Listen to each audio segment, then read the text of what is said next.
Você já teve vontade de tirar alguma dúvida com seus pais, mas não sabia como? Com base bíblica, viemos trazer a resposta para suas dúvidas, em uma conversa leve e descontraída, de pai para filha. Ao verme que primeiro roeu as frias carnes do meu cadáver, dedico como saudosa lembrança estas memórias póstumas. E falamos diretamente aqui da vida após a morte, né? E eu queria saber, Assustou pai, todos os ouvintes, né? Os caras falaram, morremos. se eu não me batizei agora, já morri, tô indo pra onde? Tô descendo ou tô subindo? Muito bem. Se a gente não se batizar, a gente vai pro inferno ou vai pro céu? Bom, esse aí é um trecho de Memórias Póstumas, né? De Machado Brás Cubas, de de Machado de Assis. Um grande abolicionista que o Brasil teve, um grande jurista, me parece, também, e um escritor fantástico, né? Imagina Esse você é um ler livro um livro imperdível. que tá sendo narrado na perspectiva de um cadáver. Gente, é muito bom, é muito bom. Mas sua pergunta é muito legal, porque as pessoas têm muita dúvida, né? Se batismo salva, se não salva, tal, né? Bom, algumas denominações ou algumas doutrinas ou alguns movimentos doutrinários de crença e tudo vão dizer que o batismo é um sacramento, ok? Se ele é sacramento, então ele confere bênção e bênção de salvação, tanto a ceia quanto o batismo, entendeu? Então é possível que o camarada que não se batizou realmente vai ter algum tipo de problema aí. Gente, não, mas aí, vamos supor, me batizei, belezão. Aí me afastei da igreja. E aí? Tô Então, fazendo tudo errado. Então Tal. vamos na primeira pergunta, depois a gente vai para a segunda. Beleza. Então, alguns outros movimentos, como os batistas, por exemplo, vão acreditar que ele é símbolo, apesar de ter assim um viés bem calvinista, mais conservador e tal, acreditar que de alguma maneira, na prática, a gente acha que o cara não é salvo, mas na teoria a gente sabe que o batismo não salva, né? Ele é um símbolo de morte e ressurreição, né? É como um serviço funerário. A gente desce para a terra, é enterrado e depois a gente ressuscita. Porque Não, se no eu batismo. morro no exemplo de Cristo, eu também ressuscito pelo poder de Deus no exemplo de Cristo. No batismo de Jesus desceu o Espírito, né? Lá, pombinha e tal. Tava todo mundo ali. Trindade toda. Quando a gente se batiza, a gente também recebe. Também recebe o quê? O Espírito. Tipo, agora ele mora aqui no meu coração. Quando você se converte, você recebe o Espírito. Então, receber o Espírito Santo, aí a gente tem também várias controvérsias, porque no mundo pentecostal, a gente recebe o selo do Espírito Santo, que é comprovado pelo dom de línguas, por exemplo, tá? Mas é assim, a gente recebe o Espírito Santo assim que a gente morre e ressuscita para o Senhor, que a gente passa a crer em Jesus. Não necessariamente precisa batizar. Não necessariamente precisa batizar. Agora, mas vamos pensar numa coisa. Se Jesus, então, deu uma ordem, tá? A gente não está na perspectiva de sacramento, está na perspectiva de ordenança. Como que a gente define a perspectiva? É pela Pelo igreja? viés doutrinário, exato. Entendi. Os presbiterianos é sacramental, então batismo e ceia é sacramento, entendeu? Para os batistas, ela não é sacramento, ela é ordenança. Então, Deus mandou, Deus deu uma ordem, olha, vão lá e façam a ceia, celebrem a ceia. Façam isso em memória de mim, e todas as vezes que vocês fizerem, vocês anunciam a morte de Jesus até que ele venha. As palavras de Paulo. Agora, a grande questão também sobre o batismo é, se ele então não salva, eu não preciso batizar. Aí também tem um perigo, tem um limite entre eu preciso e não preciso. Por exemplo, o nosso amigo lá da cruz, que estava sendo crucificado com Jesus, ele faz a profissão de fé em Jesus. Ele diz assim, Jesus, quando o senhor entrar lá, entendeu? Lembra de mim. Jesus fala, não, hoje mesmo você vai estar comigo lá. Tá? Agora, ele foi batizado? Mas ele fez profissão de fé. O outro estava falando, falou que ia salvar todo mundo e não salva nem você mesmo. Entendeu? Desce daí. Um dos ladrões lá na cruz crucificados estava debochando de Jesus. E o outro, que está do outro lado, ele fala assim, rapaz, você não percebe que ele não está morrendo por causa dos erros dele? Que ele está morrendo por causa dos erros do mundo? Entendeu? Quer dizer, que ele está sendo injustiçado pelos homens, mas ele está entregando voluntariamente a sua vida por nós. Então ele faz uma profissão de fé. É isso que a gente chama, né? Alguém que falou assim, não, eu creio em Jesus. Aí depois dessa profissão ele pede, Jesus, quando você estiver lá com o Pai, lembra de mim. E ele falou, rapaz, hoje mesmo você vai estar lá comigo. Então, ele não foi batizado, mas Jesus disse que ele vai ser salvo, porque ele vai estar lá com ele, né? Então, ele é sine qua non? Ele é, mas também não é. O que é sine qua non? Ele é imprescindível, mas ele também não é imprescindível. Por exemplo, ficou confuso, né? Filosofia é uma coisa que você precisa fazer, mas que também não precisa. É uma coisa que você precisa fazer, mas se você não tiver condições de fazer, Deus entende isso. Agora, se é uma ordem, e ele mandou, Gabriela, vá lá e faça, e você deliberadamente não faz, tendo oportunidade de fazer, como é que é o nome disso?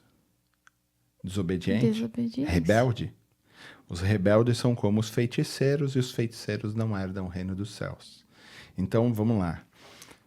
Teve batismo. Gente. Você disse, eu não vou me batizar. Eu não quero me batizar. Tem gente que se converte e ninguém explica a importância de se batizar, né, pra pessoa. Então, a pessoa nem... Se a pessoa, de maneira deliberada, Caraca, diz, isso é muito não íntimo. vou fazer, não quero fazer, acho que não devo fazer, não é para eu fazer, ele está deliberadamente descumprindo uma ordem.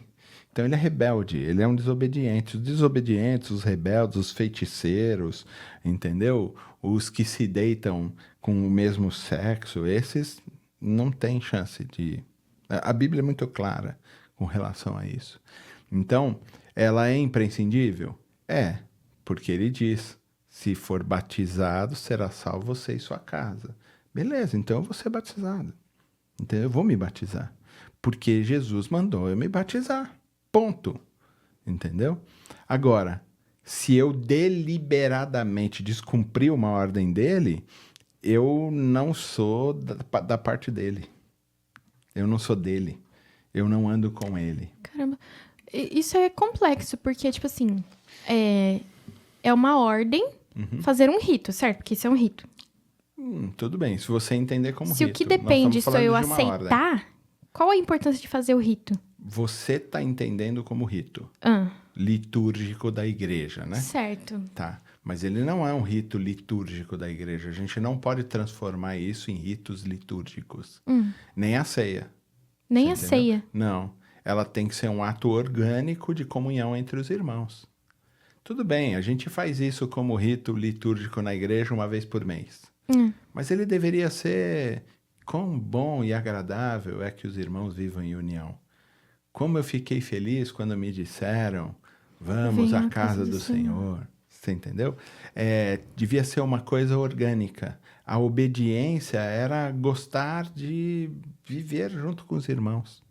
Entendeu? Por isso a gente celebra a ceia. Sentar junto para comer e beber juntos. É que tá fugindo, né? É saber se batismo salva ou não. Mas eu já ia até perguntar por que tem que mergulhar e tal. Isso. Mas mergulhar porque é o símbolo de morte e ressurreição. E a água tem o simbolismo de... purificação. Então, assim, o que eu estou dizendo é que eu passei da morte, que é essa vida sem Deus, para a vida, que é uma vida com Deus. Isso também tem um propósito tipo da ceia, testemunhar? Também é um testemunhal. Se você prestar atenção no batismo, tem uma coisa muito legal, porque ele iguala todo mundo. O cara pode ser o CEO da Microsoft na América Latina. Ele pode ser o Bill Gates, né? Ele pode ser o Steve Jobs, ele pode ser o Trump. Ele pode ser o, sei lá, quem você quiser, o Lula. A Taylor Ele Swift. pode ser você, a Taylor Swift. Todo mundo vai se molhar nas águas. É igual a todo mundo. O rito do batismo, a relação que a gente tem com essa ação de batismo ela iguala todo mundo. Todo mundo que estava antes morto para Deus, agora vive para Deus, ressurreto pelo poder do Espírito, que também fez isso então, com se Jesus. eu tiver a compreensão, tiver aceitado Jesus, eu preciso entender que eu preciso me batizar. É uma ordenança. É uma ordem, pronto. Certo? Se é isso que eu estava falando de ser íntimo, se a pessoa não teve essa convicção, não foi explicado para ela, não teve oportunidade, não significa que ela vai pro inferno. Se ela tiver ela recebido não o teve Senhor oportunidade, Jesus. Claro. Ok. Como o ladrão da cruz. Sim, entendeu? entendi. Então Deus falou, pô, o cara não batizou, hein? Fez uma profissão bonita. Gratidão. Jesus poderia ter dito isso, então, né? Podia ter dito, então, meu... Você não se batizou, você não deu batizou, tempo. já era. Ai, que horrível. Mas, só para aproveitar o minutinho final, que é literalmente um minutinho final. E quando batiza a criança? Ela pode dizer, já fui batizada, tô safe... Não preciso batizar de novo ou ela precisa ter compreensão daquilo? Então, a gente chama isso de pedobatismo. Pedo é que nem de pedagogia, né? É uma palavra que quer dizer infância, né? Infanto. Batismo infantil.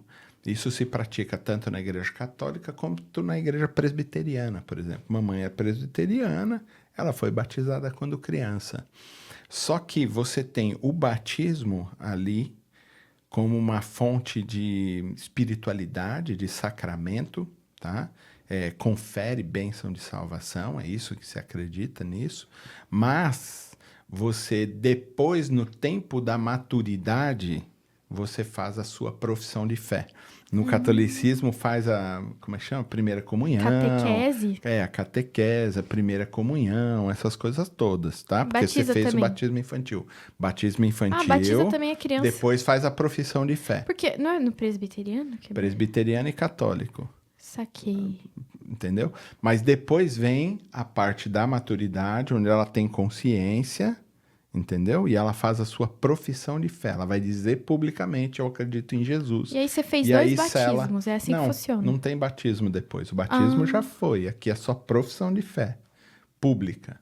Ele vai diante da igreja e diz, eu creio em Jesus. Não muda, entendeu? então, a ordem. Que, Eu tô por obedecendo exemplo, se eu fui batistas- batizada criança? Então, vamos lá. Os batistas, ok? Eles acreditam numa coisa. Tem que ser feito como uma opção na sua maturidade. Então, quando você entendeu quem é Jesus, você faz a sua profissão pública e é batizado. É tudo ao mesmo tempo agora, tá? Para os presbiterianos e os católicos, e aqui, talvez eu, por ser batista, teria algum tipo de dificuldade, mas eu não vejo grandes dificuldades, tá? Tanto nisso. Por quê? Não vai ser um batismo inválido. Não, para mim não. Mas assim, o presbiteriano que vem para a igreja batista, tem muita igreja batista que manda o cara batizar de novo. O católico, quando vai para uma igreja, seja batista Mas ou não seja necessariamente precisa presbiteriana, vai batizar de ser novo. forçado a fazer again. Eu acho que não, mas sou eu que acho, tá? E aqui não quero criar nenhum tipo de polêmica nesse sentido, tá? Nem com batistas, nem com presbiterianos. Eu entendo que o batismo é por imersão, até porque a palavra batismos é exatamente de imergir. Mas não tenho tem uma grandes diferença problemas com aí. isso. Então tá. Acho que a gente pode conversar mais sobre batismo Oba, também depois, né? muito. Se você quiser mandar sua mensagem pra gente, corre na descrição do episódio de hoje e a gente volta quando, pai? Semana que vem. Semana que vem. De pai para filha. Realização Transmundial.